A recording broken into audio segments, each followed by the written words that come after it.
நல்லா குசும தொடங்குறப்போ அவங்ககிட்ட பத்திரிக்கையில் சொன்னீங்க திராவணன் அது ஆசிரியர்னா என்னது அது? நீங்கள் வர்ற வழியில் ஏதாவது பாலம் வந்து விஞ்ஞானி பாலம் அப்படின்னு ஏதாவது பாலத்து வழியாக கடந்து வந்தீங்களா இல்லை? திராவிட மாடல்ன்றது எங்களுக்கானது தான், ம் பிற மொழியாளர்களுக்கானது தான். தமிழெல்லாம் நீங்கள் இப்படியே வந்துட்டு இலையை எடுத்து நெக்கி போட்டு கீழே போங்க, மீதி எல்லாம் நாங்கள் சாப்பிட்டு முடிக்கிறோம். சரியா, மிக சரியாக வந்து ஏன்னா திருமாவளவன் அவர்களுடைய வளர்ச்சியில் ஏகலைவன் அவர்களுடைய பங்கு மிகப்பெரிய பங்கு உண்டு. அவ்வளவு கருணாகத்தனம் கொண்டது கருணாநிதி தானு.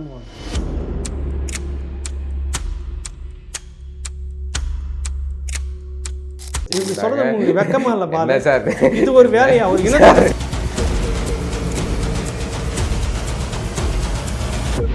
நேரம் ஐயா ஸ்டாலினை துப்பு, என் விட்டு பணம் 7886 கோடி என் இனத்துக்கு வந்திருக்கணும், நீ மாதிரி திருப்பி அனுப்பிவிட்டு போறேன்னா அங்கே துப்பு.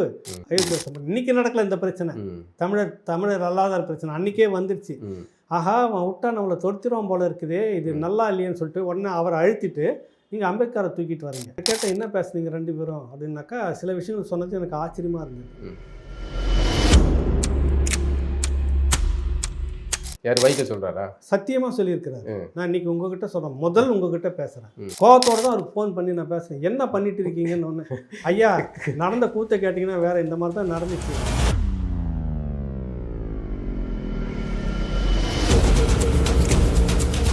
என்ன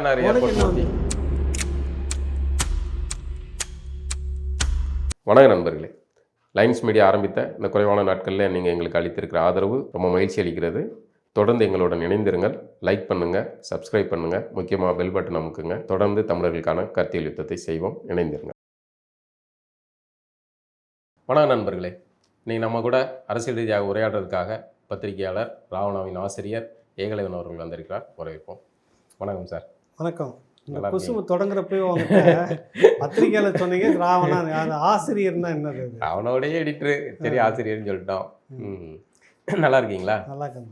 சரி, நீங்கள் இப்போ வர்ற வழியில் பார்த்தீங்கன்னா திடீர்னு நிறைய அதிசயங்கள்லாம் தமிழ்நாட்டில் நடக்கும். அது மாதிரி இந்த நீங்கள் வர்ற வழியில் ஏதாவது பாலம் வந்து விஞ்ஞானி பாலம் அப்படின்னு ஏதாவது பாலத்து வழியாக கடந்து வந்தீங்களா? ஏன்னா அப்படியெல்லாம் வந்து தமிழ்நாட்டில் பாலமே விஞ்ஞானி பாலமாக தான் இருக்குது. ரோடு சரியாக இருக்குதான்றதை பாருங்க. அதான் சென்னையே அது கன்றாவியாக இருக்குது. இல்லை கன்றாவாக இருக்குன்னு கடந்து போயிடக்கூடாது. பாலம் 6000 கோடி போட்டான்றாங்க, அதுக்கேற்ற ரோடாவது இருக்கணும். இல்லை இப்போ பெங்களூர் போயிட்டு வந்தோம், அறிஞர் ஐயா குணா ஐயாவை பார்த்துட்டு வரேன். அங்கேயும் இந்த மாதிரி பாலம் ஒர்க்லாம் நடக்குது. ஆனால் ரோடாக வச்சிட்டு இருக்கிறாங்க. இங்கே என்னடனா பாலம் வேலை நடக்குதுன்றதுக்காக அங்கங்கே கால்வாய் வேலை நடக்குதுன்னு கொத்தி போட்டுட்டு இன்ன வரைக்கும் அப்படியே வச்சுட்டு இருக்கீங்களே. நீ பாலம் விஞ்ஞானி பாலம் கட்டினான்னா கட்டாமல் போனதுலாம் இருக்குது. புரியல, உன் குடிமக்களுக்கான ஒரு அடிப்படை தேவை கூட உங்களால் ஒழுங்காக செய்ய முடியல. இதை போய் நான் எதை வேடிக்கை பார்த்துட்டு வரது? இல்லை அதான் அது வந்து நீங்கள் பார்த்தீங்கன்னா விஞ்ஞானி அதெல்லாம் வேற. இப்போ நாயுடு அப்படிங்கிறது நமக்கு தான் வந்தது சாதியாக தெரியுது, அவர்களுக்கு விஞ்ஞானியாக தெரியுறாங்க அப்படிங்கிற ஒரு அதிசயமான விஷயங்கள்லாம் சொல்லியிருக்காங்களே. நீங்கள் வந்து அதை விஞ்ஞானியாக பாருங்கள் அப்படின்னு நமக்கு சொல்கிறாங்க. சரி, விஞ்ஞானின்றதுக்கு அடிப்படை கூறுகள் என்ன இருக்குன்னு கேட்டால் அதுக்கு பதில் சொல்ல மாட்டிருக்காங்க. அவர் என்ன விஞ்ஞானி கண்டுபிடிச்சது, என்ன வெளியில் வந்திருக்கு, என்ன எல்லாமே வந்து பார்த்தீங்கன்னா விளையாட்டு பிள்ளைங்க செய்கிற மாதிரி செய்து வச்சுக்கிட்டு அதுக்கு விஞ்ஞானி நீங்களே பில்டப், உங்கள் சரித்திரமே பில்டப் தான். புரியுதில்ல?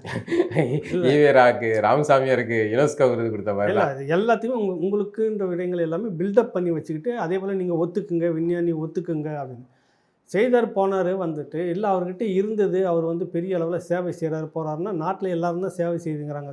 கல்விக்கு உதவி பண்ணிட்டு இருக்கிறாங்க. தனிநபர் நீங்களும் நானும் கூட யாரோ ஒருத்தருக்கு உதவி பண்ணியிருக்கலாம். அதுக்காக என் பேரில் ஒரு பாலம் கட்டுங்கன்னு ஞாபகம். மக்கள் கோரிக்கை வைத்தாங்களாம். எந்த மக்கள் கோரிக்கை வச்சாங்கன்றதையும் சொல்ல மாட்டேங்க. உங்கள் மக்களா? புரியுதில்ல, அதுதான் கேள்வி. இப்போ மக்கள் கோரிக்கை வைத்தார்கள்னா எந்த மக்கள் வச்சாங்க? சரி வைக்கிறீங்க பேர், புரியுதில்ல, அவங்க நிறுவனமே ஜிடி அப்படின்னு தான் வச்சுருக்காங்க. அது என்ன நாயுடுன்னு சேர்த்துருக்கீங்க அப்படின்னு கேட்டால், இந்த பாரதி ராஜா படத்தில் வந்துட்டு அதில் வந்துட்டு சத்யராஜா அந்த பையன் கேட்பான், தேவருங்கிறது படித்தவங்க. அது பேச்சு இந்த மாதிரி பாலு தேவர்ன்றீங்களே, பாலுன்றது உங்கள் பேர், தேவர்ன்றது நீ வாங்கின படித்த பட்டமானோடனே விசில் அடிக்கும் இந்த கூட்டம்லாம். ஏன்னா முற்போக்கான் சூப்பர் கதை எல்லாம்.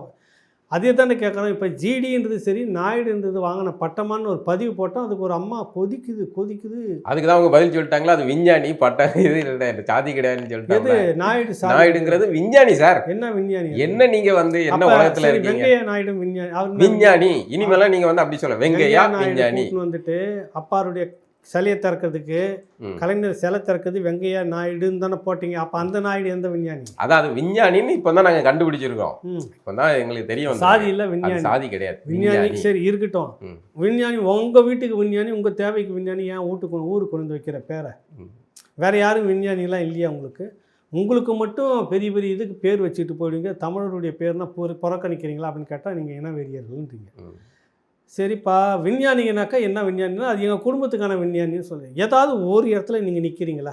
இந்த மண்ணுக்கு எந்த விதத்திலையும் தொடர்பு இல்லாத உதவி செய்யாத ஒருத்தர் அது சயின்டிஸ்ட்டுன்னு நாங்கள் பேர் வைக்கிறன்றதுக்கு அதான் உங்களுடைய அகம்பாவம் இருக்குல்ல. அகம்பாவம். மைனாரிட்டின்ற பேரில் நீங்கள் அனுபவிக்கிற அந்த அந்த அந்த அந்த மக்கள், மைனாரிட்டி மக்களுடைய ஒட்டுமொத்த சுதந்திரத்தை நீங்கள் பறித்து வச்சுட்டு நீங்கள் அனுபவிக்கிற அந்த கும்பல் இருக்குல்ல, அதை தான் நம்ம சொல்ல வரோம்.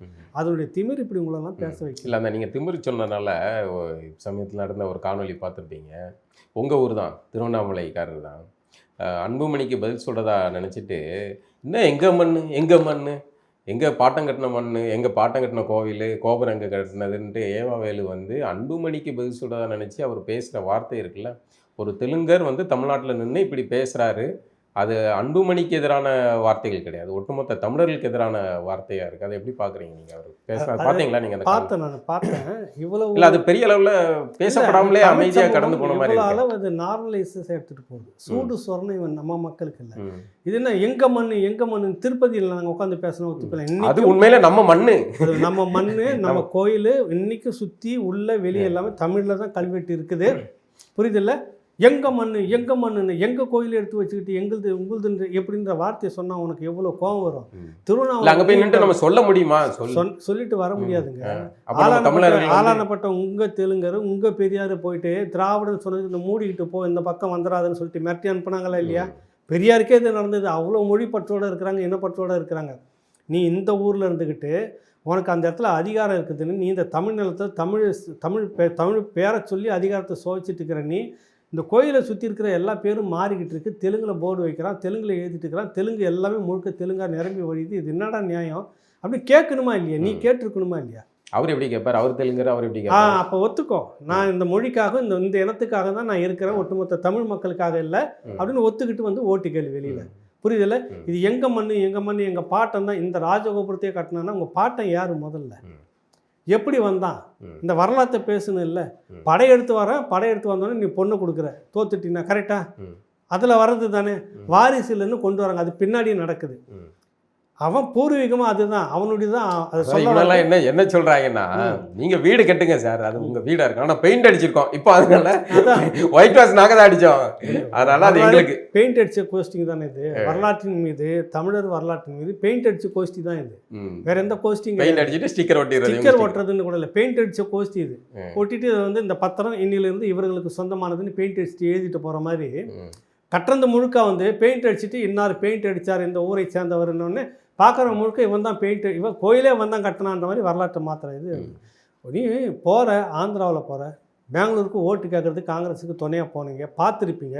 அந்தந்த மொழியில் தான் பேர் எழுதப்பட்டிருக்கு, பெயர் பலகையெல்லாம். நம்ம திருவண்ணாமலையில் இப்படிலாம் விட்டு வச்சுக்கிறோமே, நியாயமான ஒரு ரோசம் உனக்காவது வந்திருக்கணுமா இல்லையா? இதுதான் திங்கிற வீட்டுக்கு ரெண்டகம் செய்கிறதுன்னு பேர். ஒன்றை மாதிரி ஒரு மனிதர் தான் திருச்சி வேலுசாமி, அவரும் அந்த மொழியை சேர்ந்தவர் தான். இந்த மண்ணுக்கு ஒரு பெரிய துரோகம் வருது இந்த இனத்துக்குன்னு. இந்த முன்னாள் பிரதமர் ராஜீவ்காந்தி ஒரு பெரிய அசாசினேட் நடக்குது, இந்த படுகொலை நடந்துருது, துணிஞ்சு வந்தார். இதற்கும் இந்த புலிகள் இயக்கத்துக்கும் தொடர்பு இல்லை, இது வந்து சர்வதேச சதின்னு சொல்லிட்டு நின்னார்ல, கடைசி வரைக்கும் நின்னார், இன்ன வரைக்கும் நின்றுட்டு இருக்கிறாரு. அதனால பல விஷயங்களையும் இழந்தார், அதிகாரத்தை இழந்தார், பவரை இழந்தார். புரியுதில்ல? அது அவர் மனிதனா, நீங்கள் மனிதனா? பைசா இல்லை, இன்ன வரைக்கும் ரயிலில் தான் வராரு, பஸ்ஸில் தான் வராரு, போகிறாரு. அந்த அவரை மாமனிதர் நம்ம சொல்லிட்டு இருக்கிறோம். நீ அதிகாரத்தெல்லாம் சுவைச்சிக்கிட்டு சொத்து எல்லாம் வச்சு நீ எப்படி இருந்துட்டு இருந்த சொல்லுங்கள். எனக்கு வந்து ஒரு நண்பர் அங்கேருந்து பேசுகிறாரு வந்துட்டு உடனே, நான் எங்கள் அப்பாவும் டிரைவரு, ஏவா வேலுன்னு டிரைவர் தான், எனக்கு வந்து டியூட்டி கொடுன்னு கேட்டார் எங்கள் அப்பா கிட்ட. டிரான்ஸ்போர்ட்டில். அப்போ பஸ் ஸ்டாண்டில் நான் போய் மதியானம் விளையாடுறதுக்கு காசு வாங்கிட்டு வருவேன். ம். அப்படி இருந்த ஏவா வேலு இன்னைக்கு எடுத்துக்கோ, ஒரு பகுதி முழுக்க இங்கே தொடங்கி அந்த கடைசி வரைக்கும் ஒரு நகரம் மாதிரி உருவாக்கி வச்சுக்கிட்டு, உன்னுடைய பேரில் எவ்வளோ கல்வி நிறுவனங்கள், எங்கேருந்து வந்துச்சு உங்களுக்கு இந்த சொத்து? நீ உழைச்சனாக்கா அந்த உழைப்பு எனக்கும் உனக்கும் வரல. ம். சிறுபான்மையினர் இந்த பேரில் தானே இந்த சலுகைகள்லாம் வாங்கி கல்லூரிகளாக கட்டிகிட்டு இருக்கீங்க. கேட்டால் கல்வி நிலையங்களை கொடுத்ததே நாங்கள் தான்றீங்க. எவன் ஊட்டி இடத்த உரிமையை நீங்கள் எடுத்துக்கிட்டு யாருக்கு சலுகையை கொடுத்துன்னு சொல்ல வரீங்க? இங்கே இருக்கக்கூடிய ஏதோ வேறு தமிழ் சிறுபான்மையினருக்கு ரோட்டில் நிற்கிறான். ஆனால் நீங்கள் மொழி சிறுபான்மையினர் சொல்லிட்டு இவ்வளவும் அனுபவிச்சுட்டு இருக்கிறீங்க. புரியுதில்ல? இனத்திலேயே தமிழ் சிறுபான்மையினருக்குலாம் இன்ன வரைக்கும் மோசமாக இருந்துட்டு இருக்கிறாங்க. அப்போ அவங்கள சிறுபான்மையினர் இருக்கான், இவங்களை சொல்றது இல்லை. இவங்ககிட்ட வந்து வெறும் இந்த இதில் அப்ளிகேஷனில் மட்டும் போட்டு வாங்கிடுறது அதை. ஆமாம். ஆனால் பொதுவில் வந்து இங்கே இருக்கிற கிறிஸ்தவர்கள், தமிழ் கிறிஸ்தவர்களும் தமிழ் இஸ்லாமியர்களையும் அதான் சிறுபான்மையினர் கூச்சாம அதான் சொல்ல வரேன். என் மொழி பேசுகிறவனையும் நீங்கள் வந்து வேற பேரை சொல்லி சிறுபான்மையினர்ட்டு அந்த சிறுபான்மையினருக்குள்ள மொத்த சலுகை நீங்கள் எடுத்துகிட்டு போயிட்டு இருக்கீங்க. எந்த மாநிலத்திலையும் இப்படி ஒரு அநியாயம் நடந்ததே கிடையாது. தமிழ்நாட்டில் மட்டும்தான் நடக்குது. தமிழ்நாட்டில் தொடர்ந்து இப்படி நடக்கிறதுக்கு காரணம் பிற மொழியாளர்கள் உட்காந்துட்டு அதிகாரத்தில் இருந்ததுடைய விளைவு. இதெல்லாம் சொன்னாக்கா தமிழ் என்ன வெறி உங்களுக்கு, இது வெறி, நீங்களாம் வந்து சேடிஸ்ட்டு, சாதி வெறியர்கள், புரியுதுல, இப்படின்னு விதவிதமாக நீங்கள் சொல்லிட்டு இருப்பீங்க. Personal attack. இப்போ கூட இன்னொரு விஷயத்தை நேற்று ஒரு ராக்கெட் மாதிரி இறக்கி இருக்கிறாரு. இந்தியாவிலே லோகத்தில் முதன்முறையாக சொல்லுவாங்கல்ல, பாய்கராஜ் ஒரு படத்தில் சொல்லுவார்ல, இந்தியாவிலேயே முதலாக பர்சனலாக அட்டாக்கத்தை கேவலமாக பேசிக்கிட்டது யாருன்னா இந்த கோஸ்டிங்கு தான் அப்படின்றாரு. இது சொன்னதும் அதே திருச்சி வேலுசாமி தான்.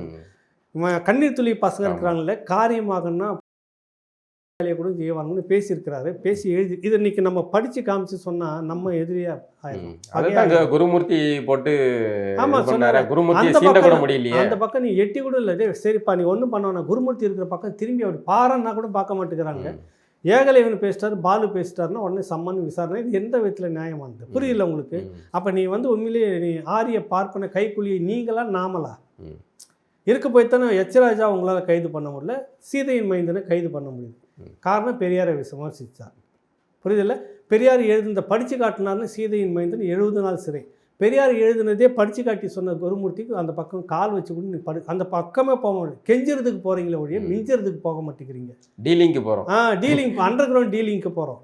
இந்த மாதிரி நீ பேசியிருக்கிற இதே செக்ஷனுக்காக தான் சீதையின் மைந்தன்ற ஒரு பெரிய ஆளுமையை தமிழ் தேசியத்தில் என்ன பெரிய ஆளுமை, எல்லாமே தெருவில் இருக்கிறவங்க தானே இவங்களுக்கு. நெஞ்சா தூக்கி உள்ளே போட்டுட்டீங்க, ஜெயில். யார் கேட்க முடியும்? அதே படித்து காட்டி தான் சொல்கிறாரு குருமூர்த்தி. உங்களால் நடவடிக்கை எடுக்கவே முடியலையே. அப்போ நீங்கள் வந்து என்னென்னா, இந்த மக்கள் இதை புரிந்து கொள்ள வேண்டும். இன்றைக்கும் புலம்பெயர்ந்தில் இருக்கக்கூடிய இந்த தமிழ் இனம் பேசக்கூடிய மக்கள், உங்களுக்கான அரசியலை, உங்களுக்கான அரசியல் தலைமை, உங்களுக்கான அரசியல் பாதையில் நீங்கள் தேர்ந்தெடுக்காத வரைக்கும் இவன் வந்து செய்வான், அவன் வந்து செய்வான்னு நீங்கள் பார்த்துக்கிட்டு இருந்தீங்கன்னா அது என்றைக்குமே நீங்கள் இப்படி தான் இருந்துக்கிட்டு இருக்கும். இல்லை, இப்போ ஏவா வேலு பேசினது சாதாரணமாக எல்லாருமே கடந்து போயிட்டோம். அதே பேசக்கூடிய இன்னும் வீரியமாக அதுக்கு எதிர்வினை ஆற்ற வேண்டிய பாமக வந்து அவங்களுக்குள்ள குடும்ப சண்டை போட்டுக்கிட்டு இருக்காங்க. அவர்கள் எம்எல்ஏக்கள் மீது கொலை வெறி தாக்குதல் நடக்குது. அந்த குடும்ப சண்டை போடுறதுக்கு மையப்புள்ளி பாரு, ஏதோ ஒரு இந்த கும்பலாக தான் இருக்கும். உள்ளே உட்காந்து நோண்டி கொடுத்துக்கிட்டு சொந்த சேர்ந்து நீ ஒருத்தனை பொது எதிரியை வீழ்த்தணுமா? உங்களுக்குள்ளே ரத்தம் அது நான் பேசவே இல்லை. என்னுடைய ராவணால் இன்ன வரைக்கும் நான் பேசுறதில்லை. பாமக பிளவுபட்ட எந்த விஷயத்தையும் இது எங்கே போய் நீ பேசிக்கிட்டு இருக்கீங்க? ஒரே குடிக்குள்ளாக இப்போ வந்து அடி வாங்குறவங்களும் நேற்று வந்து பார்த்தீங்கன்னா ஒரே குடி தான், ஒரே வன்னியர் சமூகம். அடி கொடுக்குறவங்களும் வன்னி. இந்த மாதிரி எங்கன்னா நடக்குமா? திராவிடத்தில் இப்படி எங்கன்னா சண்டை போட்டுட்டு இருக்கிறாங்களா? வைகோவும் கருணாநிதியும் இப்படியான அடிச்சுன்னு மாஞ்சிக்கிட்டு இருந்தாங்களா? காரி ஆகணும்னா வைகோ வேட்டியை தொடச்சி விட்றாரு, டீ தொடச்சி விட்றாரு. அதான் நாங்கள் அரசியல். எனக்கு எப்படி வேணாலும் சரி, என்னுடைய அதிகாரத்தில் நான் உட்காந்துட்டு என் மக்களுக்கு என் எண்ணத்துக்கு செய்யணும்னு செய்துட்டு இருக்கிறாங்கல்ல, அந்த எண்ணத்தில் தானே இன்றைக்கி வந்துட்டு இப்போ 2538 இடம் பணி இடம் நிரப்பியிருக்கிறன்றார் ஏவா. இவர் KN நேரு. நமக்கு சந்தேகம் வருதா இல்லையா? இந்த மனுஷர் எலெக்ஷனுக்கு முன்னாடி ரெட்டியார்கள் மாநாட்டில் பேசுனாங்கல்ல, நாங்கள் வந்தால் நீங்கள் இந்த மாதிரி நீங்கள் இந்த ஆளுன்னு சொல்லிவிடுங்க, உங்களுக்கு அடித்து விட்டுறேன், தள்ளி விட்டுறேன் வேலைன்னு. இப்போ எத்தனை பேருக்கு நீ வேலையை கொடுத்துருக்க? காசு வாங்கிட்டு தான் கொடுத்துருக்குறேன். அதில் யாருக்கு கொடுத்துருக்கு வெளிப்படையாக அதையாவது சொல்லுன்னு கேட்குறான். அந்த எண்ணம் வருது இல்லை? அப்போ இதெல்லாம் நீங்கள் பார்க்கணும். இந்த அரசியல்லாம் நீங்கள் பார்க்கணும். ஏவா வேலு இந்த மண்ணில் இப்படி பேசுகிற துணிச்சல், அந்த திமிர் எங்கே வருதுன்னா, நீங்கள் இந்த மாதிரி 2 பேரும் அடிச்சுக்கின்னு சண்டை போட்டு சட்டை கிழிச்சுன்னு அவன் சந்தோஷமாக போயிட்டு வந்துங்கிறான். இல்லைன்னா இந்த துணிச்சல் வருமா உங்களுக்கு? என்ன நீ மந்திரி பேசுகிற வார்த்தையாது? ஏன் மண்ணு உனக்கு இவ்வளோ வருதுன்னாக்கா அப்புறம் எங்களுக்கு எவ்வளோ வருது? அதான் திமுக தலைமையோ இல்லை வேற யாருமே கூட கண்டித்த மாதிரி எந்த காலத்தில் கண்டிப்பாங்க? திமுக தலைமை எந்த காலத்தில் கண்டிக்கும் சொல்லுங்கள்? அப்ப நீங்க வெளிப்படையாக வந்து இப்போ நாயுடு பாலம் இது வைக்கீங்க. எங்களுக்கான அரசியல் தானே தொடர்ச்சியா சொல்றாரு ஸ்டாலின் அவர்கள். வெளிப்படையா அவங்க ஆமா, சொல்லிட்டாங்க, நாங்க ஆமா. தெலுங்கர்கள் அரசியல் திராவிட பண்றோம். மாடல் இப்போ அடுத்தது 2026 பிறகு 2.0 வருதுன்றாங்க. திராவிட மாடல்ன்றது எங்களுக்கானது தான், ம். பிற மொழியாளர்களுக்கானது தான். தமிழெல்லாம் நீங்கள் இப்படியே வந்துட்டு இலையை எடுத்து நெக்கி போட்டு கீழே போங்க, மீதி எல்லாம் நாங்கள் சாப்பிட்டு முடிக்கிறோம் இப்படின்னு சொல்கிறதுக்கு பேர் தான் திராவிட மாடல். இது நீ புரிஞ்சிக்காத வரைக்கும் நீ அவமானப்பட்டு அசிங்கப்பட்டு இப்படி தான் நின்றுட்டு இருக்கணும். ம். ஒட்டுக்குழு இருக்குது, சிந்தரை எல்லாம் சேர்த்து வச்சுக்கிட்டு பெரிய அளவில் வளர முடியுமான்னு போகிறோம். கோஷ்டி மட்டும் அந்த பக்கம் போயிட்டு இருக்குது, மீசியெல்லாம் முறுக்கிக்கிட்டு பெரிய அறிவாளியாக சுற்றிக்கிட்டு இருக்கிற கோஷ்டிங்களாம் எதுக்கு வாழணும் அந்த வாழ்க்கை? இப்படி ஒரு வாழ்க்கை வாழ அது எதுக்கு இந்த வாழ்க்கை உங்களுக்குன்றாங்க. ஒரு கொஞ்சமாவது இது வந்து இல்லைங்க, எல்லாம் பேசுறது கரெக்டாக, பட் எங்கள் பக்கம் ஒரு அநீதி நியாயம் எங்களுக்கு இழைக்கப்பட்டுக்கிட்டு இருக்குது, இது சரியா? மந்திரி பதவி, முக்கியமான பதவி கொழுக்கிற பதவியெல்லாம் இந்த பக்கம் இருக்குது, இந்த பக்கம் ஒன்று கூட இல்லைன்னு ஒரு அடிப்படை அறிவு கூட இல்லாமல் நான் வந்து திராவிடம் தான் எங்களுக்கு முக்கியம் அப்படின்னா அது அடிக்கடி ஒரு புது வேஷத்தை ஒன்று கட்டுவாங்க இந்த கோஷ்டிங்கெல்லாம். நீங்கள் எதை பற்றி பேசினாலும் பாஜக உள்ளே வந்துடும், இந்துத்துவா உள்ளே வந்துடணும். அவங்ககிட்ட இருக்கிற இன்றைக்கி நியாயம் கூட உங்கள்கிட்ட இல்லை. இது இந்த வார்த்தையை சொல்லிட்டேன்னா பற்றியா சங்கி இப்படி ஆகிட்டாருன்னு.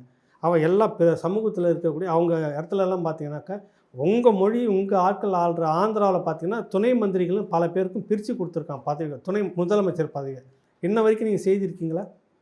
கேட்டால் உலகத்துக்கே நாங்கள் தான் சமூக நீதியை அளந்து கொடுத்துட்டுருக்குறோம் படிப்படியான்னு சொல்ல முடியும். இது எல்லாம் இந்த தமிழ் சமூகம் புரிஞ்சுக்கிற மாதிரி இருக்கணும். இந்த இனத்துக்குள்ளேயே பிறந்து இருக்கிற ஒட்டுக்குழு இந்த துரோகிகள் இருக்காங்களா, இவங்களெல்லாம் நம்ம புறந்தள்ளி போயிட்டே இருக்கணும். புரியுதில்ல? இந்த மாதிரி கோஷ்டிங்க உட்காந்துக்கிட்டு தான் இவ்வளோ விஷயமும் பேசிட்டு இருக்கிறேன். அந்த திமிரில் தான் அவன் உட்காந்துட்டு இருக்கிறான். நீங்களும் நானும் பேசுறது இனவரியா இருக்கு, அவ்வளோதான். இல்லை ஏவா வெல்லுடைய நுணுக்கமான ஒரு காய் நகரத்தில் கேள்விப்பட்டேன். இப்போ திருவண்ணாமலை சுற்றி பெருவாரியான பகுதிகளை வந்து ஆந்திராவில் இருக்க தெலுங்கர்களுக்கு தாரை வார்க்கப்படுது. இப்போ அவர்கள் அங்கேருந்து இங்கே கொண்டு வந்து குடியமர்த்துகிறார்கள். அப்போ குடியமர்த்தும் போது இவர்களுக்கான வாக்காளர்களுடைய எண்ணிக்கை இதாகுது. அதனால் அந்த திமிரில் தான் வந்து அவர் அப்படி பேசுகிறாரு அப்படிங்கிறார். இல்லை, கிட்டத்தட்ட அது நிறைய அது ஒரு காலகட்டத்தில் அந்த பெரும்பான்மையாக அங்கே வந்து தெலுங்கர்களை உருவாக்கிட்டா அந்த தொகுதி அப்படின்னு எடுத்திங்கனாக்கா ஒரு காலகட்டத்தில் முழுக்க வன்னியர்கள்னு சொல்லக்கூடிய அந்த மக்கள் அவங்களுக்கு இணையாக முன்ன பின்ன இருக்கும் கொஞ்சம் பறையர் சமூகம். அதுலேயும் கூட தமிழ் சமூகத்தை சேர்ந்த பிற மொழியார்கள்னு சொல்லக்கூடிய முதலியார் இன்னும் மற்றவங்க கையில் தான் அது இருந்துக்கிட்டு இருந்தது திருவண்ணாமலை. இப்போ கடந்த ஒரு 30 ஆண்டுகளாகவே இந்த தெலுங்கு சமூகத்தின் கையில் தான் இருக்காங்க. எதுக்கு எடுத்தாலும் அதிகாரத்துக்கு வர்றது ஒன்று பிச்சாண்டியாக வருவார், இல்லைனாக்கா ஏவா வேலு தான். இவருக்கு மந்திரி பார்த்தீங்கன்னா அவருக்கு துணை சபாநாயகர், அவருக்கு துணை சபாநாயகர் தான் இவருக்கு மந்திரி. அவங்க விட்டு கொடுத்து, ஏன்னா அங்கே அந்த அளவுக்கு அந்த செல்வாக்கை கொண்டு வந்து வச்சு இருவருமே தெலுங்கர்கள். ஆமாம், கொண்டு வந்து வச்சுட்டாங்க. இப்போ அவங்களுக்கு என்ன பண்ணுறாங்க, தனக்குன்னு ஒரு அதிகாரம் வேண்டப்ப நம்ம மக்களை நிறைய உள்ளே கொண்டு வந்துடணும் சொல்லிட்டு படிப்படியாக கொண்டு வந்துடுறாங்க. இப்போ என்கிட்ட பணம் இருக்குது 10,000 கோடி, வெளிப்படையாக நான் பண்ண முடியாது. பாலு நீங்கள் எங்கே அங்கே இருக்கிறீங்களா, நேரம் இங்கே வந்துடுங்க, ஒரு ஹோட்டல் ஒன்று கட்டுங்க, இங்கே தங்கிடுங்க, இடத்த வாங்குறீங்க பண்ணுறீங்க, பணம் ஒயிட்டாக மாறுறதுக்கு கணக்காச்சு, யார் ஒரு குடும்பம் உள்ளே வந்து 10-15 பெருகிறதுக்கு வசதியாச்சு. இப்படி தானே நடந்துக்கிட்டு இருக்காங்க. இதை சொன்னாக்கா நம்மளை வந்து முட்டாளுன்னு நினைக்கிறான். புரியுதில்ல? அது வளர்ச்சி வளர்ந்துருக்குதா இல்லையான்னு பாருங்கள். ஒரு கட்டத்தில் 600 700 இருந்தது இந்த தீப திருநாளில் போய் தங்குறதுக்குன்னு பார்த்தீங்கன்னா, அதுக்கே அவ்வளோ காசுன்ட்டு நைட்டு முழுக்க சுற்றிட்டு எங்கன்னா உட்காந்து படுத்துட்டு வந்துடும். இன்றைக்கி சராசரி பார்த்தீங்கன்னாக்கா தினசரி 70,000 பேர் 75,000 பேர் தினசரி மக்கள் எல்லாம் திருப்பதி மாதிரி தெரியுது. அது ஒரு அதாவது அவன் என்ன வர்றது கூட மகிழ்ச்சி தான். இப்போ நம்ம திருப்பதிக்கு போகிறோம், மகிழ்ச்சி. அது நான் அது சொல்ல வரல. இப்போ லாட்ஜியோட ரேட்லாம் கேட்டிங்கனாக்கா 2,500 ரூபா. அது கூட நீங்கள் 4 மணி நேரம் 5 மணி நேரம் தான் வருவாங்க, வந்து குளிச்சு முடிச்சுட்டு கோயிலை சுற்றிட்டு வந்து எடுத்துன்னு போயிடுவாங்க, அவ்வளோதான். அடுத்தது அதே ஒரே நாளில் 3 நடக்கும். அப்போ 7,500 ரூபா ஒரு நாளைக்கு வருமானம்.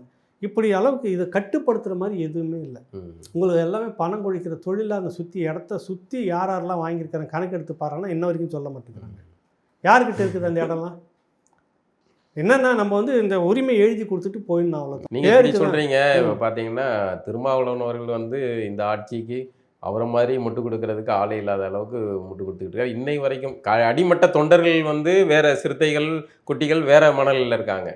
ஆனால் இவர் வந்து மீண்டும் மீண்டும் திமுகவுக்கு அறிவாலயத்துக்கு ஜாதகமாக இருக்குன்னு நினைக்கிறேன். எங்கே போகிற மாதிரியாத்தான் ஏமலை ஏறாத்தான் நீங்கள் அதை எப்படி சும்மா போக முடியும்? திருமாவளவனை நீங்கள் வந்து இப்போ ஏமலை ஏவி விட்றீங்க, ஆவியாக ஏவி விட்றீங்க, கரெக்டாக? ஆமாம், அவரை கரெக்டாக உங்களை தவிர வேற யாருமே பேச முடியாது. என்னத்து பேச முடியாது?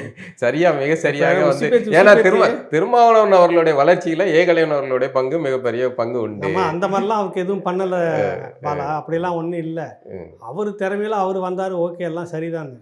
அவரை முட்டு கொடுக்குறீங்க ஏன்னு சொல்றீங்க? அவரு அறிவாலயத்துக்கு எனக்கு பார்க்கறதுக்கு அப்படிதான் சார் இருக்கு. நான் அவ்வளோ தீவிரமாக வந்து பேசிக்கிட்டு இருக்காரு, இவ்வளோ பிரச்சனைகள் நடந்துகிட்டு இருந்தாலுமே கூட அட்டவணை பிரிவினருக்கான பிரச்சனைகள் இல்லை, நடந்துகிட்டு அட்டவணை பிரிவு மக்களுடைய பஞ்சமி நிலம் 12 ஏக்கரில் கிட்டத்தட்ட 6 லட்சம் ஏக்கரை மீட்டு கொடுத்துருக்கிறாரு. தெரியாதா உங்களுக்கு? தெரியலையே. 6 லட்சம் ஏக்கரில் சராசரி ஒவ்வொருத்தரும் 4 ஏக்கர் 5 ஏக்கர்னு வச்சுக்கிட்டு செழிப்பாய் பட்டியல் சமூகத்தினுடைய மக்கள் செழிப்பாக இருக்கிறாங்க. கோர்ட்டு வழக்கு அது இதில் எதுவும் போகிறதில்ல. வழக்கு 10 வழக்கு வாங்குறது இல்லாத அளவுக்கு எல்லாமே எஜுகேட்டெலாம் படிச்சுட்டு பொருளாதார ரீதியாக மேலே இருக்கிறாங்க. அப்புறம் திமுகவுக்கு முட்டு கொடுக்காம எப்படி இருப்பாங்க? எங்கே மீட்டு கொடுத்தாரு பஞ்சமி நிலம்லாம் கேட்டக்கூடாது. நாங்கள் பேப்பரில் எழுதி சக்கரைன்னு எழுதி, புரியுதில்ல? இதுக்கே இந்த முட்டுன்னா உனக்கு வந்து ஒரு 6 லட்சம் ஏக்கரை மீட்டு கொடுத்துருந்தாங்கன்னா உங்களுக்கு எவ்வளோ ஆட்டம் ஆடுவீங்க நீங்கள்? உனக்குன்னு ஒரு அடிப்படை விஷயத்தை கூட இன்ன வரைக்கும் இந்த திமுக அரசு செய்யவில்லை. நீங்கள் தான் ஏன் வந்து அவர் இந்த அளவுக்கு அது ஏன்னு எனக்கு தெரியாது. கருணாநிதியினுடைய சாம்பல் கூட சேரிக்கு எதிராக இருக்குன்னு பேசுனது தீர்க்க தரிசனம். அந்த வார்த்தை உண்மையிலே பெருமையாக சொல்கிறேன். திருமாவளவன் அன்று சொன்ன அந்த வார்த்தை சரியான வார்த்தை. சேரி, அந்த சாம்பல் கூட சேரிக்கு எதிராக தான் இருக்கணும். இது பவர்ஃபுல்லான வார்த்தை. நான் மட்டும் சொல்லலை. கடைசியாக தன்னுடைய மறைவுக்கு முன்னாடி சத்யவாணி முத்து அன்னை அவர்கள் கருணாநிதியை முதலமைச்சராக கொண்டு வரதுக்குன்னு ஓடி ஒவ்வொருத்தரையும் எம்ஜிஆர் இன்னும் SSR உள்ளிட்ட எல்லோர்ட்டையும் பேசி இவரை கொண்டு வந்ததுக்கு காரணம் என்னன்னு சொல்லும்போது, இந்த பட்டியல் என்னன்னு சொல்கிறப்ப என்னை எப்படிலாம் பார்க்குறாங்களோ அந்த மாதிரி தான் அவரையும் அன்றைக்கி அந்த சமூகம் பார்த்தது. அவரை விட கொடூரமாக பார்த்தது. இப்படிப்பட்ட ஒரு ஆள் இருந்தால்தான் எங்களை போன்றவருடைய வலியை புரிந்து கொள்ள முடியும். இவர் முதலமைச்சராக இருந்தால் தான் சரியாக இருக்கணும்னு கொண்டு வந்த உடனே அந்த அம்மாவை தூக்கி வெளியில் யாராவது இந்த பட்டியல் இனத்திலிருந்து வந்த பெரும் ஆளுமைகள் எத்தனை பேரை தூக்கி போட்டு போனாங்க. இந்தியாவிலேயே ஒரே ஒரு மாநிலத்தில் தான் ஒரு தலைவனுக்கு எதிராக மட்டும்தான் அட்டவணை பிரிவு சமூக தலைவர்கள் எல்லோரும் சேர்ந்து தாழ்த்தப்பட்டோர் முன்னேற்ற கழகம் தமுகன்னு ஆரம்பித்து சென்னையில் மாநாடு போட்டதே இங்கே தான் நடந்தது. வேறு எந்த மாநிலத்தில் இந்த கொடுமையெல்லாம் நீங்கள் எங்கன்னா போய் சொல்லுவீங்களா? அவ்வளவு கருணாகத்தனம் கொண்டது கருணாநிதி தானான்னுவாங்க. இந்த இனத்தினுடைய ஒவ்வொரு அரசியல் அதிகாரத்தையும் முடி மாதிரி பிடிங்க போட்டார். நீ கோட்டையில் வந்து உட்கார்றதுக்கே இந்த மக்களுடைய வாக்கு தான் அவனுக்கு முத நகராட்சி மாநகராட்சி சென்னை வெற்றிக்கு காரணம். இந்த அதிகப்படியாக இருந்த பட்டியலின மக்கள் அவங்களெல்லாம் அப்புறப்படுத்தியாச்சு. இன்னைக்கு அவ்வளோ பண்ணியாச்சு. நீ இவ்வளோ துரோகம் செய்துட்டு இருக்கிற இந்த மனிதரை போயிட்டு இவர் தான் இந்த திமுக இல்லைன்னா எங்களுக்கு பாஜக உள்ள வந்தோன்னா வராட்டி போனால் உனக்கு என்ன இருக்குது கேள்வி வரணுமா இல்லையா? வந்து உன்னை வாழ வச்சிருச்சா இந்த திமுக திராவிட சாம்பல் வந்து இப்போ வந்து புனிதமாயிட்டோ? சாமல் புனிதமாயிட்டு நெத்தியில் பூசிட்டு போ, அது உங்கள் பர்சனல். அது இனத்தின் பேரில் ஒரு அரசியல் பண்ணுற நீங்கள் என்ன பண்ணியிருக்கணும் தோழர்? நீங்கள் கேட்கணும். ஒன்றும் இல்லை, அதிமுக பீரியடில் ஒரு வழக்கு ஒன்று போடுறாரு. உயர்நீதிமன்றத்தில் அரசு தரப்பு வழக்கறிஞர்களுக்கான சம்பளம் ஆடிட் அண்ட் அக்கௌண்டபிள்னு சொல்லுவாங்க. தணிக்கை செய்யப்பட்ட பணங்கள் கொடுக்கும்போது உச்சநீதிமன்றத்தினுடைய தீர்ப்புகள் அடிப்படையில் முறைப்படி பேப்பரில் விளம்பரம் கொடுத்துட்டு இன்டர்வியூ நடத்தி தேர்வு நடத்தி அப்படி தான் நீங்கள் ஆளை இடஒதுக்கீட்டின் அடிப்படையில் பண்ணி போடணும்னு போட்டது அதிமுக ஆட்சியில். எடப்பாடி அதை செய்யலை, எதிர்த்து வழக்கு போட்டார். திமுக கூட தான் இருக்குது. 2001 திமுக வந்தோன்னா அந்த வழக்கு வருது. இடஒதுக்கீடுலாம் பின்பற்ற முடியாது, அரசின் கொள்கை முடிவுன்னு அஃபிடவிட் கொடுக்குறாரு. எதிர்த்து பேசியிருக்கணுமா இல்லையா? இடஒதுக்கீடு அடிப்படையில் பிற்படுத்தப்பட்ட மிகவும் பிற்படுத்தப்பட்ட பெண்கள் உள்பட அத்தனை பேருக்கு இன்றைக்கி பலன் அடைஞ்சிருப்பாங்களே. நீங்கள் விட்டு கொடுத்துட்டு வந்துட்டீங்களே, ஒன்றும் பேசவே இல்லை இன்ன வரைக்கும். ஏன் பேசலை? என்னத்துக்காக பேசலை? விகிதாச்சார அடிப்படையில் எல்லா இடத்துலையும் இன்றைக்கி இருக்காங்களா? இன்றைக்கி யாரோ ஒருத்தர் அங்கே அதிகாரத்தில் உட்காந்துக்கிறப்ப தான் இந்த பட்டியல் சமூகம் இவ்வளோ பேர் இன்றைக்கி சிறையில் இருக்கிறாங்க. முறைப்படி வந்து இந்த ஒரு அரசு தரப்பு வழக்கறிஞர் அங்கே இருந்திருந்தாருன்னா இது அநீதி, இந்த கைது நான் ஏற்க முடியாதுன்னு அவர் வாதாடி இருப்பார்ல. இது என்ன 10 இந்துத்துவ? அதுக்கு தான் நீங்கள் வந்து அவருக்கு ஒன்றுமே செய்யலைங்கிறீங்க. நீங்கள் என்ன ஏர்போர்ட் மூர்த்தியெல்லாம் தூக்கி உள்ள வச்சுருக்காங்க. அந்த ஒரு பையன் பைக்கில் வந்து ஏதோ வண்டி கார் உரசிட்டு வச்சு இப்படி சொல்கிறது உங்களுக்கு வெக்கமா இல்லை பாருங்க சார்? இது ஒரு வேலையை அவர் இனத்துக்கு செய்யக்கூடிய இவ்வளோ பெரிய சாதனை சார். திமுக உங்களுக்கு பொறாம இல்லைங்க. திமுக இந்த வேலையை உங்களுக்கு செஞ்சு கொடுத்து வெக்கப்படுங்க நீங்கள். இதுவாக உங்களுக்கு வேண்டியப்பட்ட வேலை? கோயிலெல்லாம் 1000 ஏக்கர் மீட்டு கொடுத்துட்டுன்னு சொல்லக்கூடாது சேகர் பாபு. 6000 ஏக்கர் கோயில் நிலத்தை மீட்டு இந்த திராவிட மாடல் அரசுக்கு ஒரு 1000 ஏக்கர் பஞ்சமி நிலத்தை மீட்டு கொடுக்க முடியல உங்களால்? ஏன் முடியல? இது இல்லை இவர் கேட்டிருக்கணும். இதை கேட்டாக்கா வாய்க்கு வந்த மாதிரி திட்டுறது, அடியாளங்களை வச்சுட்டு பேசுகிற மாதிரி அடியாளங்களை வச்சுட்டு கண்டதையும் பேசி எங்களுக்கு வீடியோ போட தெரியாதா? போட்டால் தாங்குவீங்களா நீங்கள்? அரசியலில் நீங்கள் வந்துட்டு விமர்சனமாக வச்சுக்கோங்க பாலு. இந்த இனத்துக்கு இந்த அரசு ஆக்கப்பூர்வமாக 7886 கோடி சாதாரணமாக இல்லை. ஒன்றை மாதிரி ஒரு முதலமைச்சர் ஆந்திராவில் இருக்கிறாங்க. அந்த பட்டியல் சமூகத்துக்கு முழுக்க 25 லட்சம்னு பிரித்து கொடுத்து இன்றைக்கி எல்லாமே ஓரளவுக்கு டெவலப் ஆகி தொழில் மேலே வந்து சுயமாக காலில் நிற்கிறாங்க. இந்த அப்பமுட்டை பணம் யாருதுன்னு கேட்டு எங்கள் அப்பமுட்டு பணம் நீ ஏன் திருப்பி அனுப்பி கேட்டுக்கணுமா ஒரு வார்த்தை? நீ என்ன அந்த சமூகத்துக்கு தலைவனாக இருக்க? இந்த 7000 கோடி வந்து இதெல்லாம் கேட்டால் பாஜக பூந்துருமே. அதான் பூந்தா உனக்கு என்ன வருதுன்றேன். பட்டியலினத்தை வாழ வச்சாதா? 7,000 கோடியை கொண்டு வந்து கொட்டி அரிச்சு இந்த பட்டியலின மக்களுக்கு செய்திருக்கிறாங்க. எத்தனை லட்சம் பேர் இன்றைக்கி இளைஞர் வேலை இல்லாமல் இருக்கிறான். சொந்தமாக தொழில் தொடங்கியிருப்பான்ல, பாதிக்கு பாதி. 7,000 கோடி அப்படின்னாக்கா சராசரியாக ஒருத்தனுக்கு ஒரு 25 லட்சம் வச்சுன்னா எத்தனை லட்சம் பேர் இன்றைக்கி இதில் மேலே வந்திருப்பான் சொல்லுங்கள்.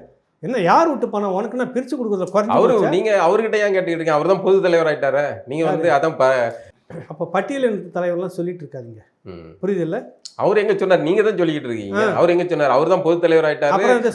அந்த சரி, பறையன்னு சொன்ன சொல்லிட்டு வந்தா செருப்பால் அடிக்கிறாரு.